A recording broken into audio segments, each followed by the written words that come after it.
Alright, dito naman papakita natin paano naman tatabla. Kasi yung ano nga nila, pinapakita ay mananalo ang puti, no? May dama na kasi. Ang itim wala, puro piyon, papunta yan sa baba. Malayo pala lakbayin, no? Bago dumama. Ang puti, dama na ito, pero may isang piyon. So, paano naman tatabla? Kasi naipakita natin kung paano nanalo ang puti. Kasi nga, mali ang sulong. Dito, bigyan natin ng tamang sulong ang itim. Paano siya tatabla? Kung tumira doon ang puti, susulong dito ang itim. Lalayas siyang puti kasi susubuan. Dito siya. Yan. Diyan siya. Dito naman ang itim. Ito yung mali, no? Mali ito eh. Matatalo nga. Ito ang tama. Para kung pupunta dyan, edi subuan. No? Pwedeng subuan. Subuan mo. Dito siya. Dito ka. Dadama siya. Hindi ka na mahahabol niyan. Dito siya. Dito ka. Dito siya. Dito ka. Ilak niya. Pakain mo. Dumama ka. Di tabla. Okay, balik natin. Dito siya. Dito ka. Dito siya. Dyan. Okay, saan? Saan naman? Saan naman dito ang sulong ng puti?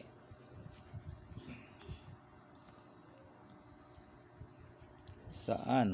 Pwede bumalik. Sa gitna na siya lang siya magpabalik-balik. Pwede naman yan eh. Magpabalik-balik siya sa gitna.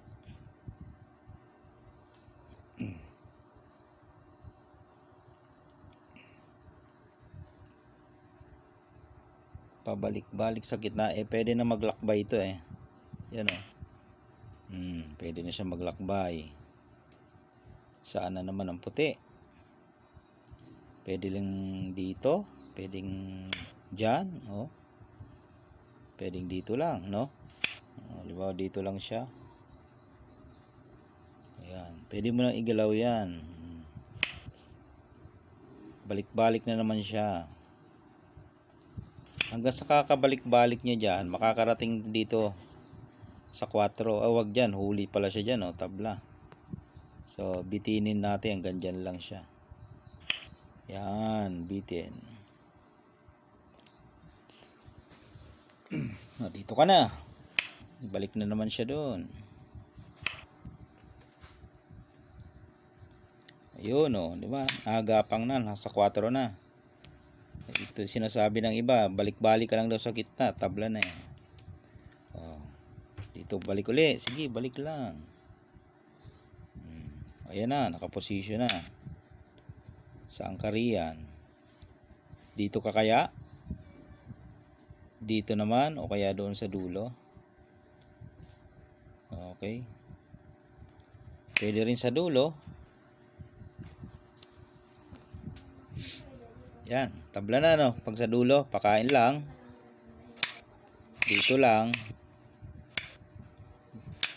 Wala, hindi na mahuhuli. Kasi may sacrifice move nga eh.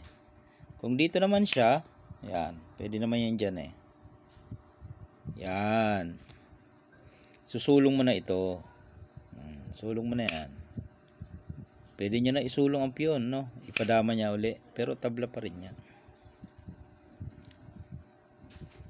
Pwede namang dito siya. Ipapakain nga yan eh. Tapos dito. Hindi mo naaabutan. Okay. Kung dito ka naman, ipakain niya lang yan dyan eh. Tapos dito siya. So draw pa rin yan. Puro draw na lang. Ibigay mo na yan. Sige na, ibigay mo na. Hindi mo na mahuhuli yan. Okay mga boss. Kaya natatalo ang itim dahil mali ang sulong. Yan dito siya. Pag ito ay talagang dito, yun. Diba? Diyan siya. Di abanti ka lang. Wala namang iba eh. Dito siya. Ilag mo. Tapos, saan siya? Dito. Dito lang. Yan ang mga available mo lang eh. Dito siya. Ayun. Pag nakarating ka na dyan sa 4, igagapang mo na lang yung dito siya. Dito ka. Ba, dito siya. Dito ka, dito siya. Ito na isulong mo. Pag nilagay dyan, nagkataong ganyan, ito na isusulong mo. Yan. Draw na naman. Sasabihin, ay, susulong ko na ang piyon para panalo na. Hindi ka pa panalo dyan. Pwede nyo ipakain yan dalawa, tapos lulusot to. Hindi mo na aabutan yan. O, tabla yan eh. Okay.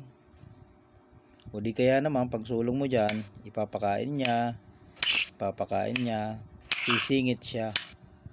O, isusulong ka, no choice ka kundi sumulong. Dadama na yan. Paano mo pa mahuhuli yan? O, ganun yung ano dyan. Kaya nananalo dahil mali nga ang sulong ng itim. Okay. Pero kung tatama, yan, katulad yan, tatama ang sulong, talo, no? Isa pang mali dyan ng itim. Halimbawa, sumulong dito. Susulong dyan. Susulong dito. Yan, mali ito. Kasi, sisiguruhin. Pag inilag mo, nado na. Dito ka, dito siya. Dito ka, dito siya. Yun yung mga mali, no? Pero kung tama ang sulong, tabla. Yun po ang katotohanan dyan. Alright?